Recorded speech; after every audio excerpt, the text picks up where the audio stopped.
واہ، جو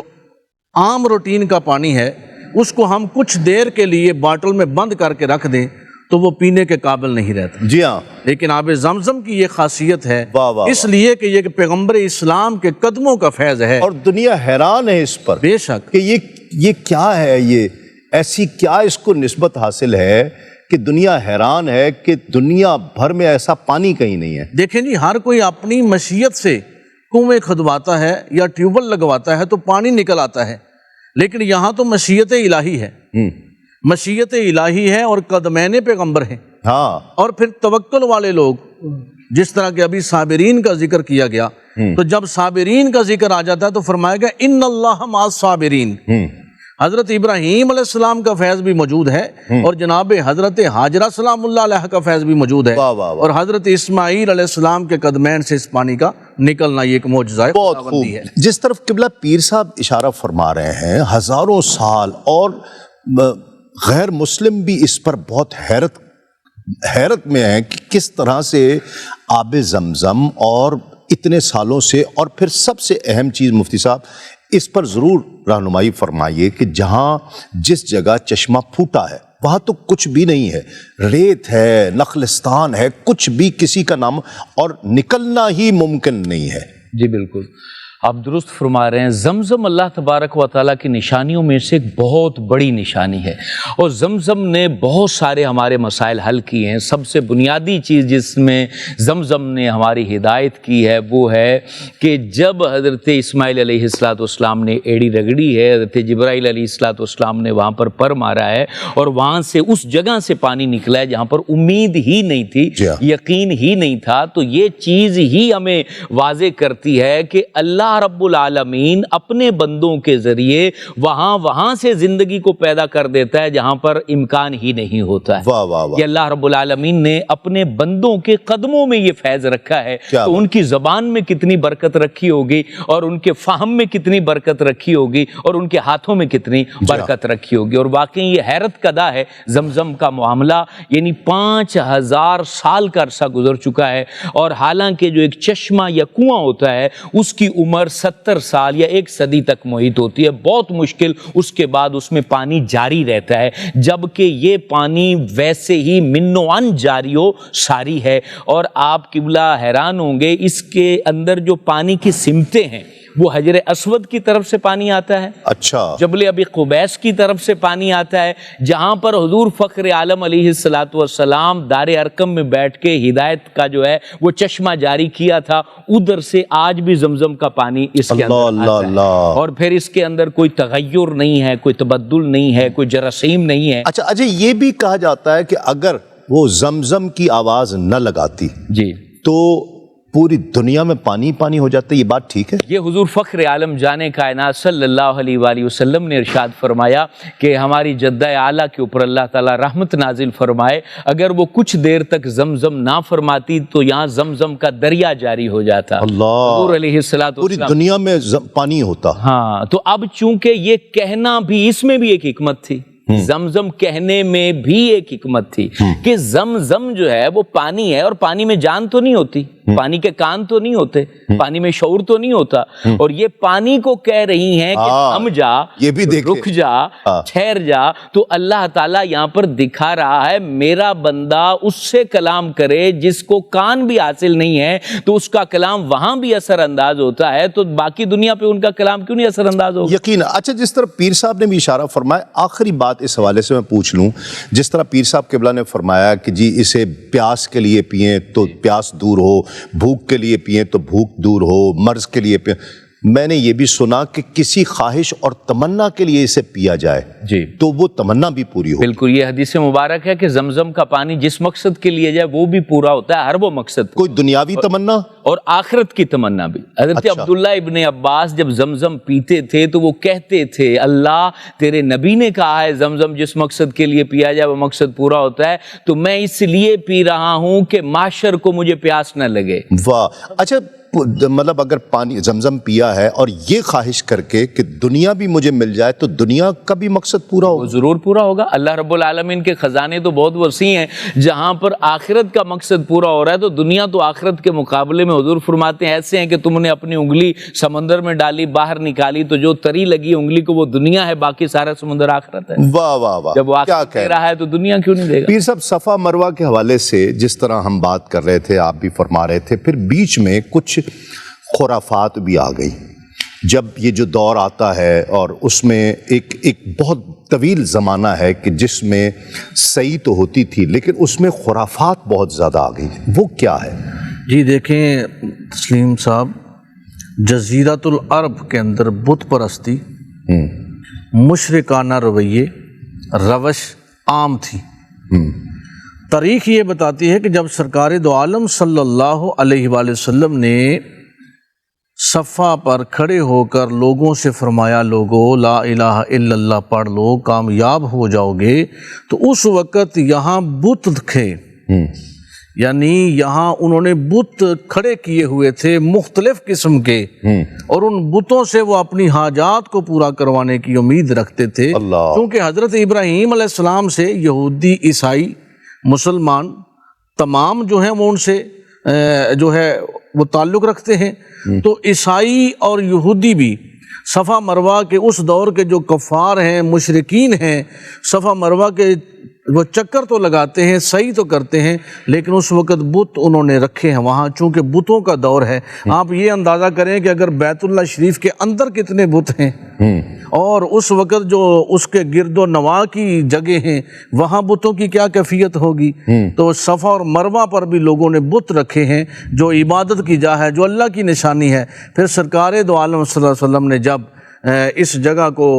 فاتح مکہ بن کر سرکار تشریف لائے تو پھر اس جگہ کی کیفیت یہ بنی کہ جو میں اور آپ آج جا کر صفا مروہ کی صحیح کرتے ہیں، اس کنڈیشن کے ساتھ کہ بیت اللہ بھی بتوں سے پاک کروایا گیا اور صفا مروہ بھی بتوں سے پاک کروایا گیا. صحیح.